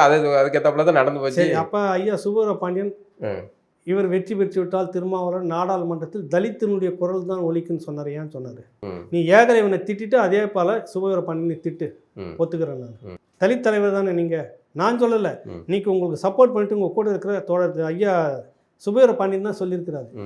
ஏன் எல்லா மக்களுக்குமான குரல் ஒலிக்கும்? அவர் வந்து எல்லாருக்குமான தலைவர் ஆக முடியாதா சுபவி பார்வையில்? அதுதான் நான் கேட்குறேன். அங்கே துப்பு, ஏகலைவனை துப்பாத, முதல்ல அங்கே துப்பு. நேராக ஐயா ஸ்டாலினை துப்பு. ஏன் விட்டு பணம் 7,886 கோடி என் இனத்துக்கு வந்திருக்கணும், நீ முதல்ல திருப்பி அனுப்பி விட்டு போறேன்னா அங்கே துப்பு. ஏர்போர்ட் மூர்த்தி துப்பாத, என்ன துப்பாத, கேள்வி கேட்கக்கூடிய உங்களை மாதிரி ஆட்களை துப்பாதன்னு நான் சொல்ல வரேன். இந்த கோபம் அங்கே வரணும் இல்லை. ஏன் உங்கள் மேலே கோபம்? ஒருவேளை ஏர்போர்ட் மூர்த்திக்கு ஆதரவாக நீங்கள் இருக்கிறனால? எனக்கு ஒன்றா, நீங்கள் வா, நீங்கள் கூட வாங்க கொடுங்க. நீங்கள் ஏன் ஓடி பாருங்க. ஏகலைவனுக்கு ராவணாவுக்கு பேட்டி கொடுத்தாக்கா அங்கே திண்ணையில் இடம் கிடைக்காதுன்னு உங்கள் ஆளுங்க ஓடுறாங்க. வந்து பேசு.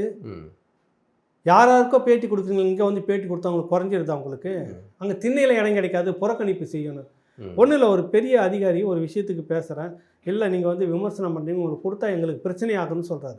ஒரு பொலிட்டிக்கலில் அதுவும் திமுக இருக்கக்கூடிய நல்ல நெருங்கிய ஒரு பெரும் தலை வாங்கலாம். இதை பற்றி பேசணுன்னா ஏகலைவன் பேசுகிறோம் நட்பு, அது வேறு. உங்களுக்கு 25 வருஷமாக நான் பார்த்துங்கிறேன், தெரியாதாங்க. கொடுத்துருவோம் வந்து பேசுகிறேன். நான் எல்லாம் திருச்சி வேலுசாமி மாதிரி நான் வர முடியுமா? துணிச்சி நான் வர முடியுமா? நான் பேசிடுமா? அவ்வளோ ஆதங்கம் இருக்குது. நாளைக்கு இவங்க கோச்சிக்குவானுங்கப்பா நம்மளை அப்படின்றாரு. இந்த லெவலுக்கு தான் நீங்கள் வச்சுட்டுக்கிறீங்க. ஒரு சமூக ஊடகத்தை ஜனநாயகமே இல்லை, எதிர்கொள்ள முடியும். அது உங்ககிட்ட கிடையாது. இவருக்கு பேட்டி கொடுத்தாக்கா அங்கே திண்ணை கோவிச்சுக்கும், திண்ணையில் இடம் கிடைக்காதுன்னு. ஏர்போர்ட் மூர்த்தி வராரு, பேசி நீங்களும் பேசுங்க. மற்ற இடத்துக்கு ஓடி பேசுகிறீங்கல்ல, அவங்களாம் உங்களுக்கு நெருக்கடி வந்தப்போ உங்களுக்காக தூக்கி பிடிச்சி ஒரு பேரா எழுதியிருப்பாங்களா சொல்லுங்கள்? ஒரு பேரா எழுதியிருப்பாங்களா? ஒரு பேரா பேசியிருப்பாங்களா? ஒரு வார்த்தை பேசி உங்களை தூக்கி பிடிச்சிருப்பாங்களா? இல்லை நியாயத்தை கேட்டிருப்பாங்க உங்களுக்கு? அவர்களெல்லாம் உங்களுக்கு உத்தமராக தெரியுது, அங்கெல்லாம் ஓடி பேசுகிறீங்க. இங்கே வந்து நியாயத்தை பேசக்கூட தயங்குறீங்கன்னா திண்ணையில் இடம் இருக்காது. அந்த எண்ணம் உங்களுக்கு இருக்குது. அப்புறம் ஏர்போர்ட் மூர்த்தியில் எல்லாரும் தான் வருவாங்க. உனக்கு என்ன வந்து ஏர்போர்ட் மூர்த்தி இது இப்போ குண்டாஸ் போர்டு வந்து விசாரித்து தீர்ப்பை சொல்லலை. சொல்லிட்டாங்கனாக்கா அது தப்புன்னு சொல்லிட்டாங்கன்னா அடுத்த நாளே அந்த அடிதடி சாதாரண அடிதடி கேஸு தான். அது பெயில் போட்டு எடுத்துன்னு ஒரே நாள் வெளியில் வந்துடுவாங்க. குண்டாஸ் போட்டது ரைட்டு அப்படின்னு சொன்னாங்கனாக்கா அது அப்புறம் உடனே அது வந்து உயர்நீதிமன்றத்தில் மேல்முறையீடு பண்ணி அதுக்கும் ஒரு 2 நாளில் வந்துடுமா? ஒரு நாள் 2 நாளில் வந்துடுவார்ல, நாங்கள் சொன்னா தானே கிடப்பில் போடும் அந்த மாதிரி. புரியுது இல்லை? இப்போ அப்படியே நிற்கிது. சரி, அவசரப்பட்டு எதுவும் செய்திடக்கூடாதுன்னு அவங்களும் காத்துக்கிட்டு இருக்கிறாங்க. எப்படி எவ்வளோ ராஜதந்திரத்தை எங்கே செயல்படுத்துகிறார்கள் பார்த்தீர்களா? இந்த ராஜதந்திரம் வந்து டெல்லியில் ஒன்று போட்டு எல்லாம் பின்றானே, சொந்த பிரச்சனைக்கு ஓடுறீங்க. இங்கே ரெய்டு வந்தால் மட்டும் அடுத்த நாளாக போயிட்டு மக்கள் பிரச்சனை சார்பாக நாங்கள் சந்தித்து பேச வந்திருக்கிறோம். அப்போ நீங்கள் நாக்கில் நரம்பு இல்லாமல் வந்து திருமாவளவனுக்கு இந்த அரசு ஒன்றுமே செய்யவில்லைன்னா நீங்கள் பேசக்கூடாது. எவ்வளோ பெரிய காரியங்களை அது வேணா நான் மன்னிப்பு கேட்டுக்கிறேன். திமுக அரசு அட்டவணை பிரிவு தலைவர் திருமாவளவன் அவர்களுக்காக மிக பெரும் சேவையை செய்திருக்கிறது. அதெல்லாம் பாராட்டுறேன். கரெக்டாக அந்த இதோட தொடர்ச்சியாக பார்த்தீங்கன்னா ஒரு வாகனம் ஒரு சின்ன உரசல், சாரிப்பா பார்த்து பாப்பா அப்படின்னு கடந்து போக வேண்டிய ஒரு விஷயம், அதை வந்து முறைச்சி பார்த்ததுக்கு தான் அடிச்சோம். அது எப்படி அவர் திட்டமிட்டு இந்துத்துவாவோட ஏற்கனவே உட்காந்து திட்டமிட்டுட்டு வேண்டும் நோக்கத்தோட வந்து ஒரு பெரும் படையோட வந்து சுற்றி நின்று தாக்குறாரு. புரியுதுல? அதனால அது வந்து சதி இருக்கிறது. பெரும் படையோட சுற்றி நின்றுட்டாரு. உயிருக்கு பாதுகாப்பு இல்லை. ஐயோ, புரியுது இல்லை? இப்படி செய்தவரை நாங்கள் எப்படி, இது வந்து உள்நோக்கம் இருக்கிறது. அவர் பாஜக பின்னணி ஒரே சமூக வலைத்தளங்களும் ஊரே பார்க்குது, லைவ் ஓடுது, பார்க்குது. சாதாரணமாக கடந்துட்டு போகிற விஷயத்த நடந்துருச்சு. அதுக்கு பிற்பாடு ஒரு இது இல்லைங்க, நடந்து போச்சு, அவன் நம்ம சகோதரன் முடிஞ்சு போச்சு போகணும். இன்ன வரைக்கும் ஒரு பிரச்சனை அன்றைக்கே முடிஞ்சிட்டு அதுக்கு நீ வேற ஒரு டயலாக்கு விட அதை இன்ன வரைக்கும் தூக்கிக்கிட்டு அதுக்கு ஒரு பெரிய போராட்டம் பண்ணி அது வந்து கேட்டால் இந்துத்துவா இவர், ஏன்னா இவருக்கு மாதிரி தான் சனாதனத்தை வந்து உடைக்கக்கூடிய ஒரே ஒரு இவர் தான். அது சனாதனத்தோட இருக்குது, ரெண்டுக்குமான வாருன்ற மாதிரி காட்டுறாங்க. ஒரு சாதாரண விஷயத்தை எனக்கு என்னமோ இந்த தேர்தலில் இதாலேயே கூப்பில் உட்காரும் போல இருக்குது திமுக. இந்த மாதிரி இந்த விவகாரம் இருக்குல்ல, தெற்க பெருமளவில் அதிருப்தி. நீங்கள் தேவர் ஜெயந்தியில் ஏதோ முட்டி மோதி கட்சி ஆளுங்களை வச்சுன்னு போயிட்டு வந்துட்டு எல்லாம் செய்துட்டு வந்தீங்களா, நிறைய அதிருப்தி. தொடர்ச்சியாக வந்து உங்களுக்கு இந்த ஒரு கட்சியால் மட்டுமே, இந்த ஒருத்தரால் மட்டுமே நிறைய பேர்கிட்ட அதிருப்தி. பழைய ஓட்டு உங்களுக்கு வருமா வரான்னு தெரியல. இவங்க கிட்ட இருக்கிற பழைய ஓட்டம் அப்படியே இருக்குமா என்னன்னு தெரியல. திமுக விசிக திரும்ப தோற்பார்னு நினைக்கிறீங்களா இந்த 26 தேர்தல்? அதையும் நான் சொல்லணும். பார்த்துட்டு போகட்டும். தேர்தலில் பாருங்க. நேற்று இருந்த ஆட்கள் உங்களோட இருக்கிறாங்களா? நேற்று இருந்த கூட்டம் உங்ககிட்ட இன்னைக்கு இருக்குதா? எங்கெங்கெல்லாம் செதறி போயிருக்குன்னு பாருங்க. அட்டவணை பிரிவு தலைவர்களில் ஒரு நீண்ட நெடிய காலம் தாக்கு பிடிச்சிட்டு ஒரு பெரும் தலைவராகவும் நாடாளுமன்ற சட்டமன்றம்னு இருந்துகிட்டு இருந்த ஒரே ஒரு கட்சி விடுதலை சிறுத்தைகள். பாராட்டணும். அந்த அளவுக்கு அவருடைய தனிப்பட்ட உழைப்பு, தனிப்பட்ட தியாகம் ஒன்றும் சொல்ல முடியாது. நீங்கள் அதாவது அவ்வளோ பாடுபட்டுக்கிறார். சோறு தண்ணி இல்லாமல் ஊரெல்லாம் சுற்றி அவ்வளோ இது பண்ணி தான் அந்த கட்சியை வளர்த்தாரு. அது வரைக்கும் யாரும் குறை சொல்லவே முடியாது. அதனுடைய ரிசல்ட் என்ன சார்? ஒன்று ரிசல்ட் இல்லை, எதுவுமே இல்லை. திரும்ப அங்கே தானே நிற்குது அந்த திராவிடம். அந்த திராவிடம் வந்து சரியானது. இப்போ நாங்கள் இவர்களோடு இருந்து வெளியே வந்துவிடும் என்று சில பேர் நினைக்கிறார்கள். நீ நல்லா இருக்கணும்னு நினைக்கிறோம். புரியுதில்ல? நீ அங்கே முட்டு கொடுத்துருந்தா உன்னை தூக்கி வெளியில் போட்டுருவாங்கன்னு நம்ம சொல்ல வரோம். புரிஞ்சிக்கல. அது ஒரே நேரத்தில் 2 காய் அடிச்சுட்டு உனக்கு அதுக்கு ஒன்றும் பிரச்சனை இல்லை. அடுத்த முறை இன்னொரு கூட்டணி வச்சு செல்வாக்காக போயிடும். ரோட்டில் நிற்க போகிறது இந்த மக்கள் சார்பாக இருக்கக்கூடிய இந்த அரசியல் தளம் தான் நிற்கும்னு நம்ம சொல்ல வரோம். பார்த்தீங்கன்னா மற்ற பிற சமூக மக்களுடைய தலைவர்கள், மன்னர்களுடைய நிகழ்வுகளுக்கு ஸ்டாலினோ உதயநிதியோ அல்லது முக்கியமான அமைச்சர்கள் எல்லாருமே போவாங்க. முக்கியமாக இவங்க 2 பேரும் போவாங்க மாறி மாறி. இவர் போக முடியலன்னா அவர் போக முடியல போவாங்க. ஆனால் நீங்கள் இது ஒரு கவனிச்சிருக்கீங்களா? ரெட்டைமலை சீனிவாசனோ இல்லை அஜிதாசருக்கோ இவங்க 2 பேரும் போகிறதே கிடையாது. இந்த நுணுக்கத்தை இதை நம்ம சொல்லி அரசியல் பேசணும்னா திரும்ப நீங்கள் அங்கே தான் வைக்கிறீங்க. இப்போ திருமாவளவன் தோழருக்கும் எனக்கும் பெரும் பகையாக நீங்கள் மாற்றுறீங்க. இதை சொன்னோம்னு வச்சுக்கோ, அவங்க திரும்ப சுருக்கணும். ஏன் நாங்களே தான் கேட்கணுமா? வேறு யாரும் கேட்கக்கூடாதா? வேறு யாருக்கும் உரிமை இருக்காது? வேறு யாருக்கும் உரிமை இருந்து கேட்டுருந்தானா இந்த கேள்வியே இல்லையே. யாருமே இதை செய்யல. இல்லை இது வரைக்கும் எனக்கு தெரிஞ்சு அயோத்திதாச பண்டிதரும் ரெட்டமலை சீனிவாசனாவும் மாபெரும் பட்டியலினத்தினுடைய தலைவர்கள். நிகழ்ச்சி நடந்துக்கிட்டு இருக்குது. இந்த குடும்பம் நீங்கள் சொன்ன மாதிரி யாருன்னா வந்திருக்குதா? மற்ற இடத்துக்கு போய் நிற்கிறீங்கல்ல. அப்போ இவர்களுடைய ஓட்டு வங்கி கம்மியாக இருந்தாலும் கூட அந்த ஓட்டு எல்லா தலைவர்களுக்கும் எல்லா கட்சிக்கும் போகுது. ஆனால் எல்லா தலைவர்களும் கட்சி தலைவர்களும் அங்கே போய் நிற்கிறாங்க. அந்த மாதிரி ஏன் இங்கே வர முடியல? ஏன்னா இவங்களை கூட்டு வந்து செட்டில் பண்ணுறதுக்கு ஒருத்தர் இருக்காரு, நம்மகிட்ட ஒரு கைப்புள்ள இருக்காரு. புரியுது இல்லை? நீ வேண்டியது இல்லைடா. இங்கே உனக்காக வந்து ஓட்டு வேலை வாங்கி கொடுக்குறதுக்கு ஒரு கூட்டம் இருக்குது. அது வேற எதனா தூக்கி போட்டால் அதை எடுத்துக்கிட்டு போய் வேலையை செய்ய எனக்கு அப்படின்ற எண்ணம் வந்துருச்சு இல்லை? அந்த உரிமையை உன்னால் நிலைநாட்ட முடியல. அப்புறம் என்ன உனக்கு திராவிடம்? சொல்லுங்க. ஆரிய சனாதனத்தை விட அட்டவணை பிரிவு இந்த மக்களுக்கு அதிகமான துரோகத்தை செஞ்சது திராவிட சனாதனம். இதை நான் சொல்லலை, நான் சொல்லவே கிடையாது. நீங்கள் உடனே ஏகலைவன் சொல்லிட்டாரு, காழ்ப்புணர்ச்சி கிடையாது. சொன்னது ரெட்டமலை சீனிவாசன் ஐயா சொல்கிறார். அப்போவே சொல்கிறாரு. அவர் எழுதுறாரு. அயோத்திதாச பண்டிதர்னு சொல்ல வர்றாரு. நீதி கட்சியிலிருந்து வெளியில் வர்றார் ரெட்டமலை சீனிவாசன். வந்துட்ட உடனே ஆரிய சனாதனம் தான். அதை விட எங்களுக்கு திராவிட சனாதனம் பெரிய துரோகத்தை செய்கிறது. இது எந்த நாளும் இந்த இன மக்களுக்கு ஒரு நன்மையை செய்யுதுன்னு ரெட்டமலை சீனிவாசன் அதை வச்சு தான் அன்னை சத்யவாணி முத்து சொல்கிறாங்க. இவங்க எல்லாத்துலேயும் ஒரு ஸ்டிக்கர் ஒட்டிக்குது. அண்ணல் அம்பேத்கர் பெரியார், அண்ணல் அம்பேத்கர் பெரியார். வாங்க தோழர் 2 சேர்ந்து நீங்கள் உமியை எடுத்துனோம், நாங்கள் அரிசி எடுத்துனோம், 2 ஊதி பெருக்கி சாப்பிட்டுக்கலாம் அப்படின்ற மாதிரி ஒரு தத்துவம் இதுக்குள்ளாக. அம்பேத்கர் அவர்களுடைய சிந்தனைக்கும் பெரியாருடைய சிந்தனைக்கும் என்ன தொடர்பு இருக்குது? சீனிவாசனும் ரெட்டமலை அயோத்திதாச பண்டிதர் இங்கே இருட்டடிப்பு செய்யப்பட்டாங்க. ஏன் இருட்டடிப்பு செய்யப்பட்டாங்க? இந்த மண்ணில் இந்த இடத்துல என் வீட்டுக்கு பக்கத்தில் நீ படிச்சுட்டு பெரிய அளவில் இருக்கிற உன்னை நான் கொண்டாட முடியாதுன்ற ஒரு இரிட்டேட் பண்ணுற அந்த மனநிலை தான் நார்த்லேருந்து ஒருத்தனை கூட்டின்னு வந்துட்டு பற்றியா நாங்களும் இந்த பட்டியலினத்து தலைவர்களோடு நிற்கிறோம்னு காமிச்சுக்கிட்ட போக்காது. இங்கே உன் வீட்டுக்கு பக்கத்தில் படிச்சுட்டு மிக பெரும் ஆளுமை நிற்கிற அயோத்திதாச பண்டிதனை ஏன் அன்றைக்கி இருந்த ஈவேரா கொண்டாட முடியல? பெரியார் ஏன் கொண்டாடலை? ஏன் அவரோட சேர்ந்து இங்கே போராடிட்டு இருக்கிறார் இத்தனைக்கும்? ஏன்னா அது உனக்கு அசிங்கமாக பட்டுச்சு. எங்கே பிரச்சனை வருதுன்னா தமிழர்னு ஒரு அரசியல் திறக்கிறாரு அயோத்திதாச பண்டிதர். இன்னைக்கு நடக்கல இந்த பிரச்சனை. தமிழர் அல்லாத பிரச்சனை அன்றைக்கே வந்துருச்சு. ஆஹா அவன் விட்டா நம்மளை தொடுத்துருவான் போல இருக்குதே, இது நல்லா இல்லையன்னு சொல்லிட்டு உடனே அவரை அழுத்திட்டு நீங்கள் அம்பேத்கரை தூக்கிட்டு வரீங்க. இந்த அரசியல் புரிதல்லாம் எங்களை விட 100 மடங்கு இருந்தது. யார்கிட்ட? விசிகா கிட்ட. விசிகா தோழர் ரவிக்குமார் இதெல்லாம் எழுதுறாரு, பெரியாரை அம்பலப்படுத்துறாரு. ஆமாம், ரவிக்குமார் அளவுக்கு வேற யாருமே அந்த பீரியட்ல அம்பலப்படுத்துறாரு. நீங்களே வந்துட்டு இது இல்லைன்னா எங்களுக்கு என்ன ஆகும் அப்படின்ற லெவலுக்கு, இது இல்லைன்னா எங்களால் இந்த கோட்டு சூட்டே போட முடியாதுன்ற அளவுக்கு நீங்களே பேசிட்டு இருந்தீங்கன்னா என்ன அர்த்தம்? அப்புறம் திரும்ப நீங்கள் அங்கே தான் கொண்டு வந்து எனக்கு நிறுத்துறீங்க. நம்ம அவங்கள தான் விமர்சனம் பண்ண வேண்டியதாக இருக்குது. கடந்து போவோம். அந்த மக்கள் அறிவு சமூகம் படிக்கட்டும், தெரிஞ்சுக்கிட்டோம், வரலாறை பார்த்துக்கிட்டோம், புரிஞ்சுக்கிட்டோம். அதே தேவர் நிகழ்வில் ஒருத்தங்க வந்து அம்பேத்கர் தேவர் புகைப்படத்தை ஒன்றா வச்சுருக்காரு. காவலர்கள் வந்து எதிர்ப்பு தெரிவிக்காங்க. அதாவது சாதி வெறி சார்ந்த விஷயங்கள் இருந்தால் விட்டுருதாங்க.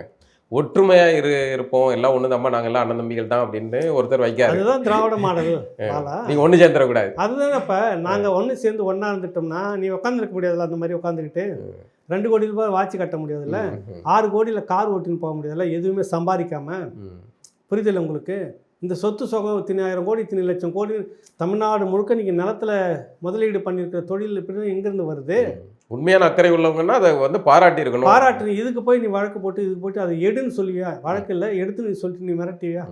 சாதி வெறி எல்லாம் ஒன்றா இருக்கணும்னு சொல்லி பேசிக்கிட்டு 2 சமூகம் அவங்களுடைய அடையாளமாக அம்பேத்கரையும் ஐயா தேவர் அவர்களையும் வச்சு ஒன்றா நிற்கிறாங்க. இல்லை உனக்கு என்ன குறையுது? ரத்தம் ஓடுனீங்க, நாங்கள் நக்கி பிழைக்கணும், குடிக்கணும், அதை குடிச்சு கொழுக்கணும், நக்கி பிழைக்கணும். இதுதான் திராவிடம். புரிஞ்சுக்கணும். இப்போ பார்த்தீங்கன்னா சீமான் அவர்கள் வந்து அந்த முறைச்சா அடிப்போம் அந்த இதெல்லாம் சொல்லியிருந்தாரு. அண்ணனை முறைச்சா நானும் அடிப்பேன்ட்டு சொல்லியிருந்தார். கடுமையாக தம்பிமார்கள் கூட கடுமையாக விமர்சிச்சிருந்தாங்க.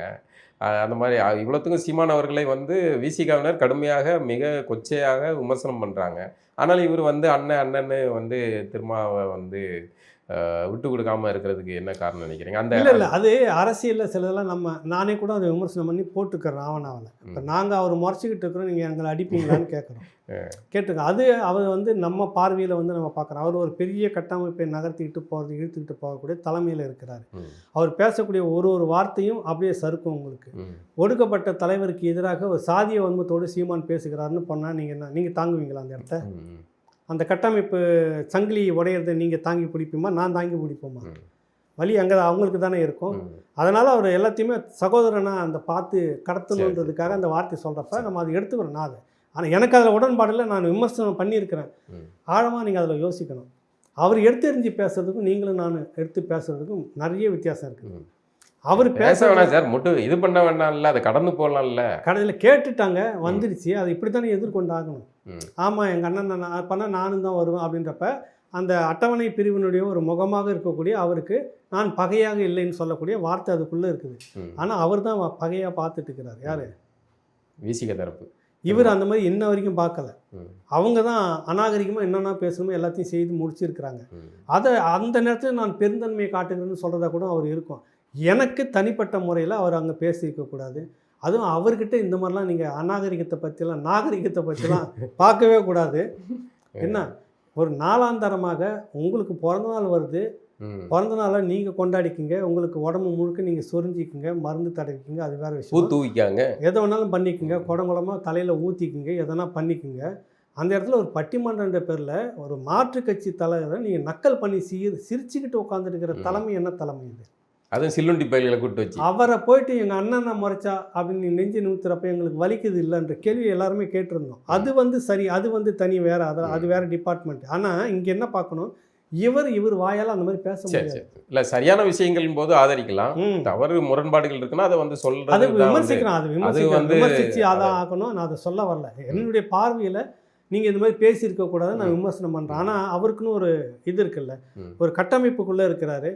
எதுக்கு எடுத்தாலும் சாதிய முத்திரையை குத்தி இந்த திராவிடம் வந்து பிரிச்சுக்கிட்டே இருக்குது. இவங்க வந்தார்னா தியாகி, மாபெரும் தியாகி வைகோ தனி கட்சி தொடங்கிட்டார். மாபெரும் தியாகி விஜயகாந்த் கட்சி தமிழ் இனத்துக்காக வருகிறார். தமிழ் இனத்துக்காகவே பிறவி எடுத்துகிட்டு வரும் திமுக கருணாநிதி. தமிழ் இனத்துக்கே ஒன்றும் வரவன் போகிறவன் கொண்டாங்க கொடுத்தான்லாம் சொல்கிறது வருது. நீங்கள் கட்சி ஆரம்பிச்சுன்னா பாலா என்ன கட்சி, என்ன சாதி, ஏகலைவன் என்ன சாதி, சீமான் என்ன சாதி? அப்போ இந்த தமிழர்கிட்ட கட்சி வரும்போது மட்டும் சாதியை தூக்கிட்டு வராங்களே, இதுக்குள்ளே நின்றுட்டு அரசியல் பண்ணுறாரு சீமான். கொஞ்சம் சிலிப்பானாலும் டக்குன்னு சாதிக்குள்ள கொண்டு போய் அடைச்சி அதையும் ஒன்றும் புரிஞ்சுக்காமல் நம்ம அரசியல் பண்ணிட்டு இருக்கிறோம். அதில் கொஞ்சம் நிதானமாக அடி எடுத்து வச்சிருக்கிறார் சீமான். அதை விட தொடர்ந்து பார்த்தீங்கன்னா தம்பிமார்கள் சில பிடிக்காத விஷயங்கள்லாம் வைகோ செஞ்சார், நம்மளாம் அதை முரண்படல. அதெல்லாம் வந்து பொது நாகரிக தேர்தல் அரசியலில் என்ன அளவில் அதெல்லாம் ஒன்றும் தவறு இல்லை அப்படிதான். இல்லை, இது வெளியில் இருக்கிறவங்க 1000 பேசலாம்.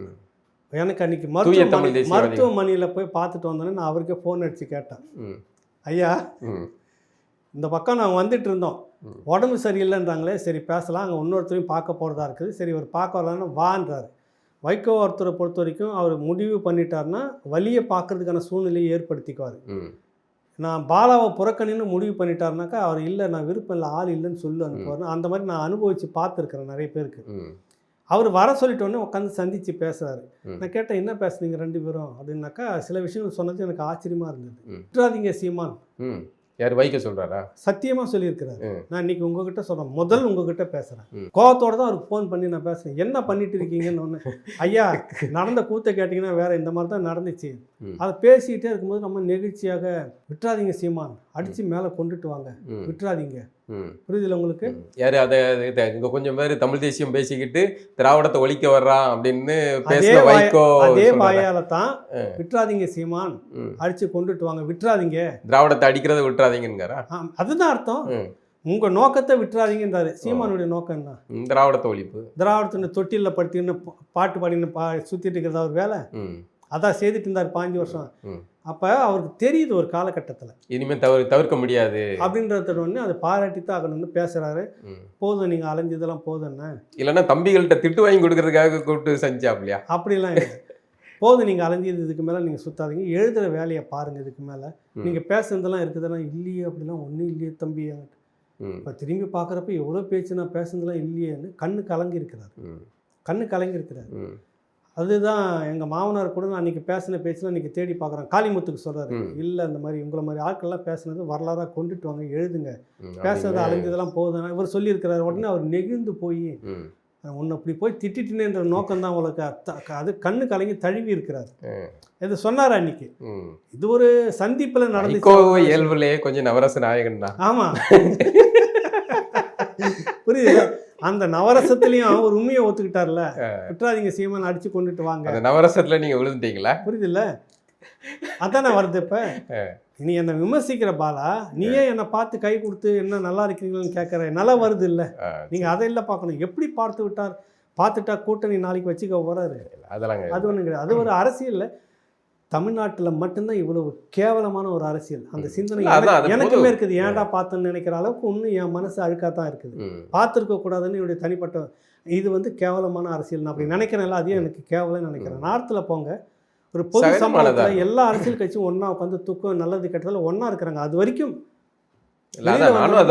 கருத்தியல் ரீதியாக நம்ம சண்டை போடும் வைப்போம். அது இங்கே என்னன்னா சொந்த அப்பா தந்தைன்னு சொல்லிக்கிட்ட பெரியார்கிட்ட இருந்து வெளியே வந்தோன்னே எவ்வளோ அதான் சொன்னார் வேலுசாமி, உலகத்திலேயே உலக அரசியலேயே இவ்வளோ கேவலமா ஒரு கட்சி, தாய் கட்சியும் பிள்ளை கட்சியும் 2 கேவலமாக பேசிக்கிட்டது தமிழ்நாட்டில் மட்டுமே, இவர்கள் மட்டுமே. அதுவும் இல்லை. இப்போ பார்த்தீங்கன்னா வேற எந்த கட்சிக்கும் இவ்வளோ நெருக்கடி இருந்ததா எனக்கு தெரியல.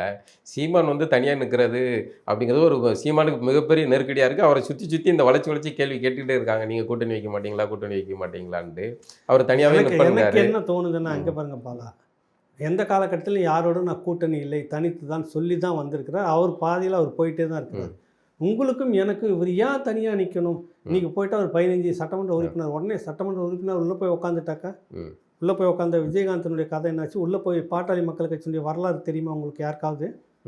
அன்றைக்கி தேதியில் பிஎம்கேன்றதுக்கு பக்கத்தில் டிஎம்கேன்னு எழுதி வச்சுருப்பாங்க. ஈக்குவலாக இருக்கும். அடுத்தது இதுதான் அப்படின்ற நிலைக்கு தான் வந்தார் பழனி பாபா. அதுக்குன்னு அந்த கட்சி விழுந்து ஆதரிச்சார் பிஎம்கேன்னு. இந்த 2 திராவிட கட்சியும் சிறுபான்மையிற்கு பெரிய துரோகம் பண்ணிடுச்சு. அந்த வரலாறுலாம் இன்றைக்கி இருக்கக்கூடிய சிறுபான்மையிற்கு தெரியாது. ஒரு மாற்று கட்சியாக பாமக வருகிறது, அதனால் தூக்கி பிடிப்பணும். இப்போ அந்த பக்கம் நின்றார் பழனி பாபா.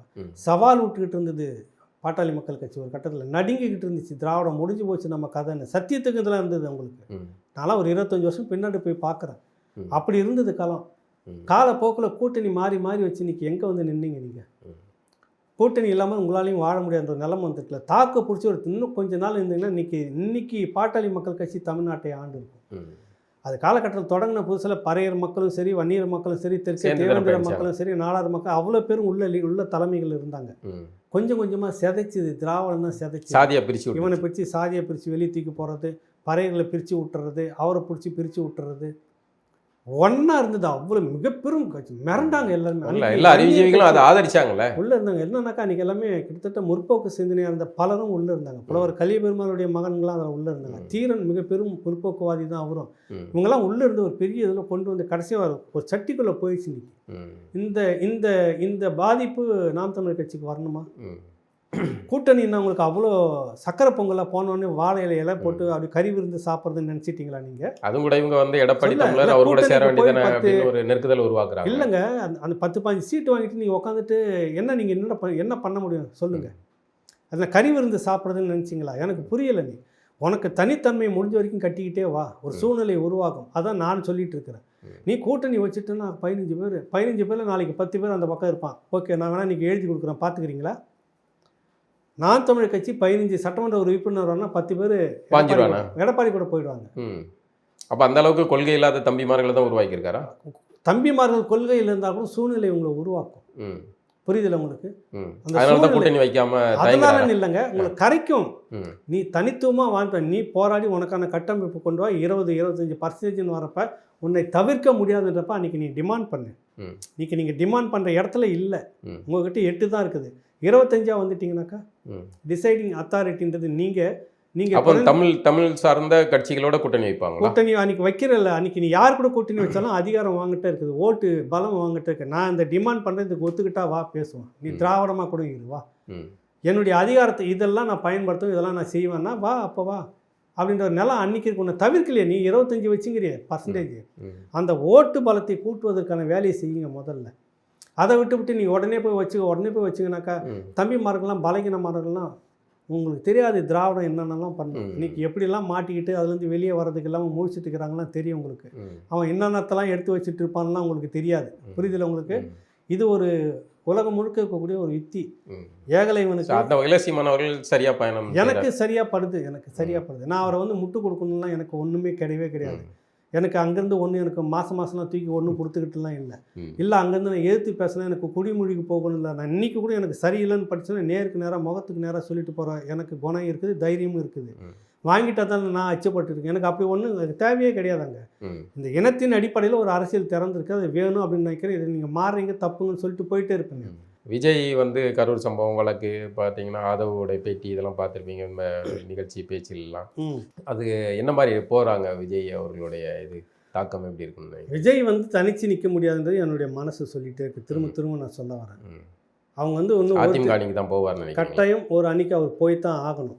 தனிச்சு நிற்கக்கூடிய அளவுக்கு அவங்களுக்கு துணிச்சல், அவங்க கலப்பணி அந்த அளவுக்கு உள்ள. இப்போ எங்கள் சிறைக்கு வானாக்கா நாம் தமிழில் குறைஞ்சது எல்லா நிர்வாகியும் தயாராக எஸ்கேப் ஆகிட்டாங்களே, சங்கத்தை கலடா அப்படின்னு பறந்துட்டாங்க, தயாராகிடுவாங்க. டெல்லிக்கு ஓட மாட்டார் சீமான், நான் வீட்டில் தான் இருப்பேன், வாங்க வந்து கைது பண்ணுங்கன்னு. அப்போ இது ராஜதந்திரனாக்கா அவர் ஸ்டாலின் ஓடி போனதாக சொல்லப்பட்டது ராஜதந்திரமையாக எடுத்து. ஆக இப்போ ஓடி போகிறது ராஜதந்திரத்தில் வந்து நின்று சண்டை போடுறது இருக்கக்கூடாது. அதாக இவர்கள் இந்த மாதிரி இருக்கிறாங்க. அடுத்தது இவர்கள் வந்து இந்த தரப்பில் இருக்கிறவங்க எல்லாருமே பார்த்தீங்கன்னாக்கா ஜோம்பிகள்னால ஒரு மாதிரியான, அது ஒரு மாதிரியான ஒரு களத்தில் இறங்கி போராடி தாக்கு பிடிச்சி சிறைக்கு போயிட்டு வந்துட்டு திரும்ப போராடணும், வரணும், போகணும் இப்படின்ற எண்ணம் கொஞ்சம் கூட அவங்க கிட்ட இருக்க. தாக்கு பிடிக்க முடியாது. அடுத்து இந்த தேர்தலை விட்டு அடுத்த தேர்தல் வரைக்கிறதுக்குள்ளே பார்த்தீங்கன்னா நிர்வாக ரீதியாகவே அவங்களுக்குள்ள ஏகப்பட்ட சிக்கல் வரும். அந்த அளவுக்கு நிற்கிற இதெல்லாம் இல்லை. இப்போ நாம் தமிழர் கட்சி கூட்டத்துக்கு அப்படின்னு பார்த்தீங்கன்னாக்கா நீ சிறைக்கு என்னாலும் ஓகேன்னு சொல்லிட்டு நிற்கிற கூட்டம் தான் அந்த கூட்டம் நிற்குது. உணர்வாக நிற்கிறவங்க போராட்டங்கள் இது வரைக்கும் பார்த்தீங்கன்னா கிட்டத்தட்ட ஒரு 500க்கு மேற்பட்ட மிக பெரும் வலுவான போராட்டங்கள் நடத்தியிருக்கிறாங்க. இப்போ கூட பார்த்தீங்கன்னா கோயம்புத்தூரில் அந்த சம்பவம் நடந்ததுக்கு பிறகு அந்த பாட்டிலை அடித்து உடச்சிருக்கிறாங்க, அந்த மது கடையை அடித்து நொறுக்கியிருக்கிறாங்க. இன்னொரு ஊரில் அதேமாதிரி கடையை சாத்தி. இப்படி இந்த போராட்டங்கள் நீங்கள் ஏன் நடத்தலை?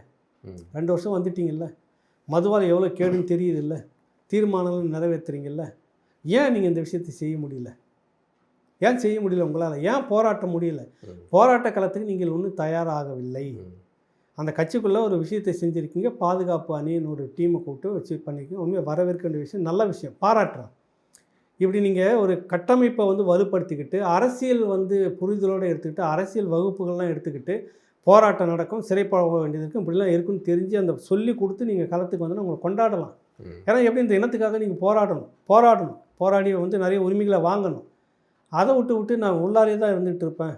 கேட்டால் எனக்கு சோகம் 30 நாள் தாங்கலை அப்படின்னு 30 நாள் கழிச்சு விட்டு அப்புறம் எல்லாம் இங்கே வாங்க என்கிட்ட புள்ளிக்கு பயந்தவங்களாம் வந்து மேலே ஒழுங்குன்ற மாதிரி நீங்கள் இங்கே கூப்பிட்டு ஆறுதல் சொல்கிறன்ற பேரில் உட்காந்து பேசுறது அரசியல் இல்லை அப்படின்னு தான் நான் சொல்ல வரேன். நீண்ட காலமாக வந்து தொடர்ச்சியாக வந்து ராவணா வந்து ஒரு தமிழ் தேசியத்துக்கான ஒரு கருத்தியல் அரசியலை வந்து அப்படின்னு நீங்கள் தான் சொல்லிட்டீங்க.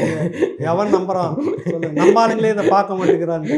அந்த பக்கம் பார்த்தீங்கன்னா ஜிலுன்னு எதனா ஒன்று போட்டால் லட்சத்தில் போய் உட்காந்து பார்த்துட்டு இருக்கிறாங்க. அது வந்து எல்லாமே அதாவது இந்த நாம் தமிழர் அல்லது சீமான் அவர்களுடைய தம்பிமார்கள்ட்ட நல்ல விஷயங்களை சொல்றதை விட நெகட்டிவா சொன்னா அதை போய் பார்க்கறாங்க. சீமானை திட்டினா பார்க்கறான், சீமானை பாராட்டினா அல்லது சரியா நீங்க இருக்கு. அதுக்குன்னு தான் நேர்ந்து விட்டுக்கிற சொம்பு கோஷ்டிங்க, நாங்க ஏன் உங்களை பார்க்கணும்? ஓ நாங்க வேற தளத்துலலாம் போய் பார்ப்போம். உங்களுது ஏன் நாங்க வந்து துண்டா நறுக்கி கூட வெளியில போறதில்ல இந்த கோஷ்டிங்கெல்லாம். ம். நம்ம ராத்திரி முழுக்க படிச்சு ஒரு புத்தகத்தை படிச்சு தமிழ்நாடு நாளைக்கு உண்டு இல்லைன்னு கிழிச்சிடணும். அந்த வருத்தம் இருக்கா உங்களுக்கு? நாம் தமிழர்ல இருந்து உங்களுடைய நாம் தமிழர்லாம் சொல்ல வேணாம். எனக்கு அவங்க வருவாங்க இவங்க வருவாங்கலாம் பார்த்து நான் இல்ல பொதுவா தமிழர்கள் தமிழ் சார்ந்த உணர்வுல இருக்கிற இந்த மாதிரி வருத்தம் இருக்குது தான். ம். அதுக்காக நம்ம என்ன பண்ண முடியும் ம். சொல்லுங்க. நீண்ட காலமா ராத்திரி பயணம் 2 செய்றீங்க. நாளா அதுக்கு தான் அந்த புத்தகத்தில் தேடி முதலாக இந்த மாநில உரிமைன்றதை பேசுனது யாருன்னா இந்த போஸ்டிங்னு சொல்கிறாங்க. இல்லைடா உனக்கு முன்னாடி ஒரிசாவில் முத கேட்டுட்டான். ம். 2வது மகாராஷ்டிரில் கேட்டான். எப்போ 1892 பிரிட்டிஷ்காரங்கிட்ட சண்டை போட்டு இவ்வளோ வரலாறுன்னு நம்ம எடுத்துன்னு வந்து ம். பேசினா ம். அதை பார்க்க மாட்டேங்காங்க. அது அந்த பக்கம் திரும்பியே பார்க்கல. ம். அப்படியே ஒரு வலியா இருக்குது நமக்கு. ம். என்னடா என்ன அப்ப கோஷ்டி அறிவு சார்ந்த விஷயத்த வந்து இல்லை ஏத்துக்காத. எனக்கு நீங்கள் வேற எதனா விஷயத்த சொல்லு. நீங்கள் கற்பழிப்பு விஷயத்த சொல்லு. ம். அவன் இவனை சொல்லி திட்டுற எங்க விஷயம் கேமரா இருக்கு, கேமரா வச்சது எப்படி? அப்படின்னு இந்த மாதிரி போட்டு நீங்கள் அவன் இவனை திட்டி நாலாந்தரமாக பேசி ஒரு அரசியல் பேசி போட்டோம்னா அதை உட்காந்து லட்சக்கணக்கில் நாங்கள் பார்த்துட்டு இருக்கிறோம். டேய் என்ன அப்படி இப்படின்னு பேசிட்டு இப்ப சீமான அதாவது எதிர்கோஷ்டி திராவிட கோஷ்டிக்காரங்க வாழ்றதே சீமானை வச்சுதான். சீமானை திட்டி தானே வாழ்றான். அதை பார்க்கறதெல்லாம் இவன் தான் பார்க்கான்.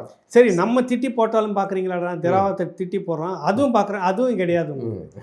அது என்னதானே உங்களுக்கு புரியல. உங்களுக்கு என்னன்னா தான் வீட்டு மாடு இங்கே இருக்கிற வரைக்கும் அந்த பெருமை உங்களுக்கு தெரியாது. ம். அடுத்தவன் ஓட்டிட்டு போன பிற்பாடு தான் உங்களுக்கு ஐயோ போச்சுன்ற மாதிரி அவன் மறைஞ்சிட்டு பிற்பாடு தான் அதனுடைய பெருமை உங்களுக்கு தெரியும். ம். இருக்கும்போது யாரும் அதை பற்றி பேசுறது இல்லை. அந்த வருத்தம் நமக்கு இருக்குது. வருத்தம். விதைக்கிறதே விதைக்கிறோம். பார்க்குறவங்க பார்க்கட்டும். புரியுதுல உங்களுக்கு? 2 கடையை திறக்கிறோம். இவர்களுக்காக அவர்களுக்காக இல்ல, நம்ம கருத்தியல் சார்ந்த மருந்து விஷயத்தை. கடையை திறந்து வச்சுட்டு இருக்கிறோம். ம். இங்கே வந்து மருந்து சாப்பிட்டா நீ பொழைச்சிக்கலாம். டாஸ்மாக் கடையில் போய் உட்காந்துருந்தேன்னா நான் பொறுப்பு இல்லை. ம். அப்புறம் கிட்னியை காணோம், ஹார்ட்டை காணோம், எல்லாத்தையும் காணுறதுக்கு நான் பொறுப்பு இல்லை. உன் இனத்தை நீ காப்பாற்றுக்கிறப்ப எது உனக்கு வேணும்னு சரியானதை தேடு, சரியான இடத்துல இருன்னு நம்ம சொல்கிறோம். அதுக்காக தான் நம்ம பேசுகிறோம். உங்களுக்காக வந்து நான் டேய் வாடா அப்படி இப்படிலாம் நான் பேசிகிட்டு இருக்க முடியாது. நாலாந்தர விஷயத்தை எடுத்து போடவும் முடியாது. இது இப்படி தான் இருக்குன்னு எனக்குன்னு ஒரு டிசிப்ளின் வச்சுங்க. நீ பார்த்தா பாரு, பார்க்காட்டி போ. அவ்வளோதான் விஷயம். நன்றி. மீண்டும் ஒரு வணக்கம். நிகழ்வில் சந்திப்போம். மகிழ்ச்சி.